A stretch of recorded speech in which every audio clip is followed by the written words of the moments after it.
Nirmal Abraham വലിയ ആക്രമണം നടത്തിയിരിക്കുകയാണ്. Natanz ഉൾപ്പെടെയുള്ള ഫർദോ ഉൾപ്പെടെയുള്ള ഇസ്ഫഹാൻ ഉൾപ്പെടെയുള്ള ആണവ കേന്ദ്രങ്ങളിലേക്ക് അമേരിക്ക നടത്തിയ ഈ ആക്രമണം ഇപ്പോൾ ഇസ്രയേലിൽ പ്രത്യാക്രമണം നടത്തിയിരിക്കുന്നു. ഇറാന് മറ്റു രാജ്യങ്ങളുടെ കാര്യമായ പിന്തുണ, സൈനികമായിട്ടുള്ള ആയുധ ശേഖരവുമായി ബന്ധപ്പെട്ട പിന്തുണകളില്ല എന്നുള്ളതാണല്ലോ താങ്കൾ തന്നെ പറഞ്ഞു വെച്ചിരിക്കുന്നത് ഈ ഘട്ടത്തിൽ. അപ്പോൾ എത്രത്തോളം ഫയർ പവർ ഇറാന് ബാക്കിയുണ്ട്? എത്രത്തോളം നാൾ അവർക്ക് ഇങ്ങനെ തുടരാൻ, പിടിച്ചു നിൽക്കാൻ സാധിക്കും? അതിനകത്ത് രണ്ട് ആസ്പെക്ട്സ് നോക്കാം. ഒന്ന്, ശരിക്കും പറഞ്ഞാൽ 2024 ഒക്ടോബറിൽ ഒരുപക്ഷെ ഇസ്രായേലിന്റെ മാസ്റ്റർ പ്ലാന്റെ ഭാഗമായിട്ട് അവർ ചെയ്തതായിരിക്കാം. 2024 ഒക്ടോബറിൽ ഇസ്രായേൽ ഇറാനെ അറ്റാക്ക് ചെയ്ത സമയത്ത് കൃത്യമായിട്ട് അറ്റാക്ക് ചെയ്തത് അവരുടെ ബലിസ്റ്റിക് മിസൈൽ കേപ്പബിലിറ്റി, അതായത് മിസൈൽ ഡെവലപ്മെന്റ് സെന്റേഴ്സ് ഉണ്ട്.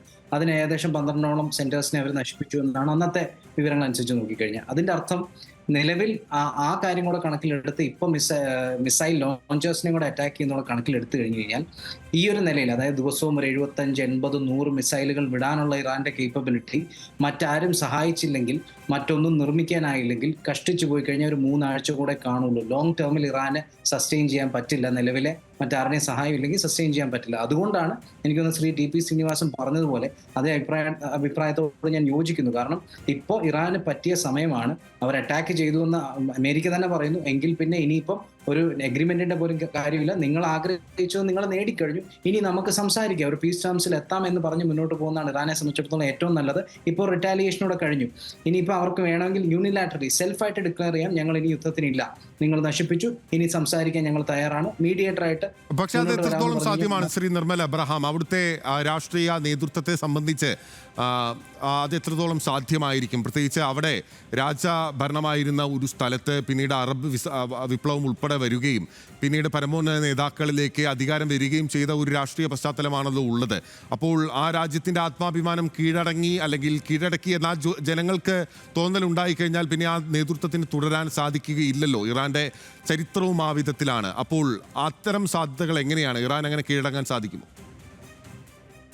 രണ്ടായാലും ഇറാന് ട്രബിളാണ്. ഒന്നായെങ്കിൽ അഭിമാനം മാറ്റിവെക്കാം, രണ്ടാണെങ്കിൽ ഭരണം കയ്യിൽ നിന്ന് പോകും. കാരണം ഇപ്പോൾ ഇതൊരു കെണിയായിട്ട് കൂടെ കാണാം. കാരണം ഒരു വശത്ത് ഫോർഡോ അറ്റാക്ക് ചെയ്തു അമേരിക്ക, മറുവശത്ത് ഇൻവൈറ്റീവ് ആണ്. ധൈര്യമുണ്ടെങ്കിൽ ഞങ്ങളുടെ ട്രൂപ്സിനെയോ അസറ്റ്സിനെയോ നിങ്ങൾ അറ്റാക്ക് ചെയ്ത് നോക്ക് എന്ന് പറഞ്ഞു കഴിഞ്ഞാൽ പിന്നെ ഫുൾ ഫ്ലെഡ്ജ് അറ്റാക്കിലേക്ക് അമേരിക്ക കയറി വന്നാൽ ഇസ്രായേൽ അവരുടെ ആദ്യം സൂചിപ്പിച്ച മൂന്നാമത്തെ എയിമായിട്ടുള്ള റെജീം ചേഞ്ചിലോട്ട് പോകും. കാരണം ഇപ്പൊ തന്നെ ടോപ്പായിട്ടുള്ള മിലിറ്ററി കമാൻഡേഴ്സ്, സ്ട്രാറ്റജിസ്റ്റുകൾ, നെഗോഷിയേറ്റേഴ്സ്, ന്യൂക്ലിയർ സയന്റിസ്റ്റുകൾ എല്ലാവരും തന്നെ അവർ വധിച്ചു. ഇനിയിപ്പോൾ സുപ്രീം ലീഡർ ഇരിക്കുന്ന സ്ഥലം പോലും ഞങ്ങൾക്ക് അറിയാമെന്ന് ട്രംപ് പറഞ്ഞിരിക്കുന്നു. അങ്ങനെയെങ്കിൽ ആ ഒരു, അതായത് റീജിയണൽ ഇൻഫ്ലുവൻസ്, ഇറാന്റെ മിഡിൽ ഈസ്റ്റിലുള്ള റീജിയണൽ ഇൻഫ്ലുവൻസിനെ മൊത്തത്തിൽ തകർക്കാൻ ഇതിലും വലിയൊരു അവസരം ഇസ്രായേലിനും അമേരിക്കയ്ക്കും കിട്ടില്ല. ആ ഒരു കെണിയിലേക്ക് ഇറാൻ കൊടുക്കുന്നതിന് തുല്യമാണ്. അങ്ങനെ സംഭവിച്ചാലും ഇവൻച്വലി സംഭവിക്കാൻ പോകുന്ന അവിടുത്തെ റെജീം മാറ്റാനായിട്ടൊരു ശ്രമം അമേരിക്ക ഇസ്രായേൽ നടത്തും. എളുപ്പമാണെന്ന് ഞാൻ പറയുന്നില്ല, പക്ഷെ നടത്തും. മറിച്ച് ഇപ്പോൾ റിറ്റാലിയേഷൻ നടത്തി കഴിഞ്ഞു. അവർക്ക് ക്ലെയിം ചെയ്യാൻ അഭിമാനക്ഷതമായിട്ട് കാണേണ്ടതില്ല. അവർക്ക് പറയാം, ഞാൻ അറ്റാക്ക് ചെയ്തു, ഇനിയിപ്പം നമുക്ക് സംസാരിക്കാം, നിങ്ങളുടെ എയിം നിങ്ങൾ അച്ചീവ് ചെയ്തു നിങ്ങൾ കരുതിക്കോ, ഞങ്ങൾ മാറ്റിയെന്ന് ഞങ്ങളും പറയുന്നു.